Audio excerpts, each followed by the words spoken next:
The depravity of the Trump administration and Trump's relationship with the Jan Sixers continues. We've got new reporting that the Trump administration is going to settle with the family of Ashli Babbtit. Ashli Babbtit, the former member of the military who broke into the Capitol, made her way to the east doors of the Speaker's lobby, situated immediately behind the chamber of the U.S. House of Representatives, and tried to get through that hallway while there were members of Congress, elected officials, and their staff on the other end of the hallway. If she had not been stopped by Michael Byrd, who was a lieutenant for the Capitol Police, who pulled out his gun, his sidearm, and killed her as she came through that speaker's bureau with a backpack in arms, having a backpack on her back, having crashed through that window, we would have had real bloodshed. We would have had real assassinations of elected officials had she made her way with the others through that hallway. What she didn't know, but Michael Byrd knew, is that at the other end of the hallway, they had not yet cleared that chamber.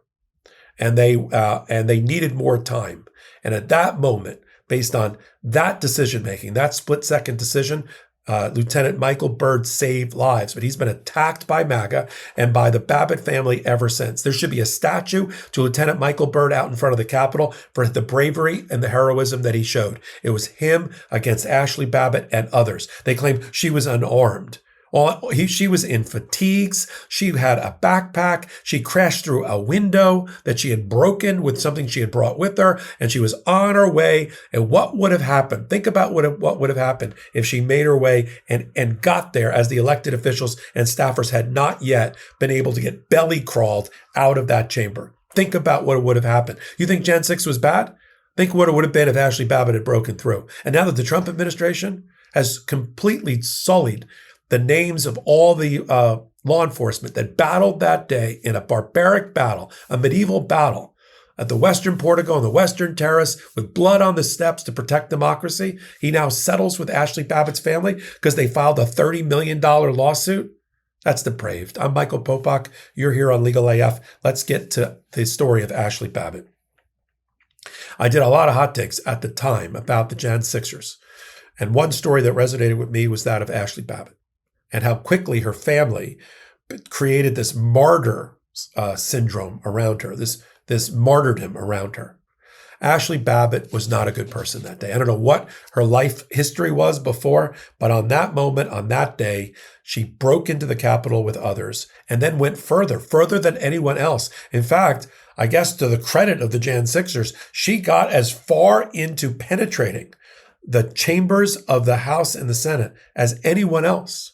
Maybe because of her military background. But when she used whatever she brought with her, a helmet or something else, to break that window, and you put yourself in the position of Lieutenant Michael Byrd on the other side, you know that your colleagues have not yet cleared that chamber. You know there are elected officials on the other side. You know that there are murderous cries of this fomented mob, bloodlust of this fomented mob who want to attack, who are calling literally for the head of Nancy Pelosi on a spike. They've erected gallows. We know that they're armed.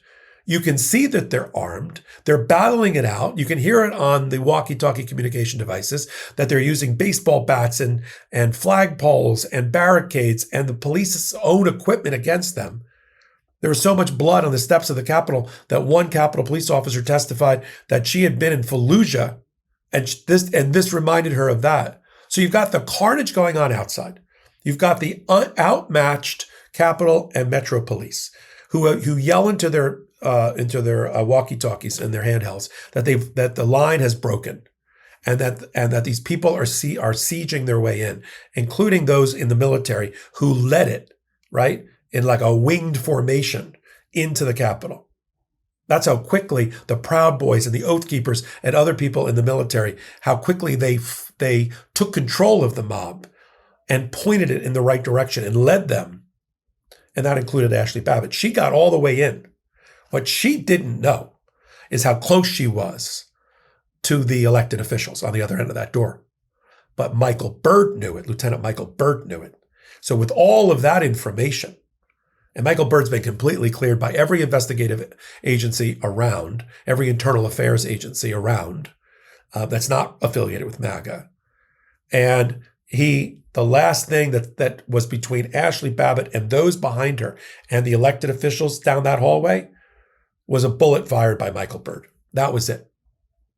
And so, but to Ashli Babbitt's family, who showed up at every Jan 6 prosecution and went to the jail and all of that, she's a martyr. She should be up on Mount Rushmore, if not Mount Olympus. I don't think so. I like my patriots a different way. Those who don't try to attack the seat of our democracy and the cradle of our government since the first time since the 1800s and try to burn it to the ground because you don't like the outcome of an election. And so they sued for $30 million. They originally sued in another federal court. It was transferred to Washington. And Lieutenant Michael Byrd was being defended by the Department of Justice under Joe Biden, under Merrick Garland. But of course, now it's over. They didn't want to, the DOJ under Pam Bondi and Trump didn't want to continue to defend Michael Byrd. They had made promises, Trump did on the trail, to the family of Ashli Babbitt that they would get this case resolved. They didn't want to be seen to drop Michael Byrd from having his defense, so they just settled the case, which means there's going to be tens of millions of taxpayer dollars that are going to be spent to give to Ashli Babbitt because she wanted to kill people down a hallway who were elected officials. That's the upside down world that we now live in.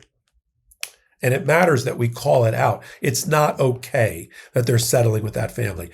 All it will do is promote the next Ashli Babbitt, right? The next person. It will give them an incentive, right? Because they will be made a hero and their families will be rewarded.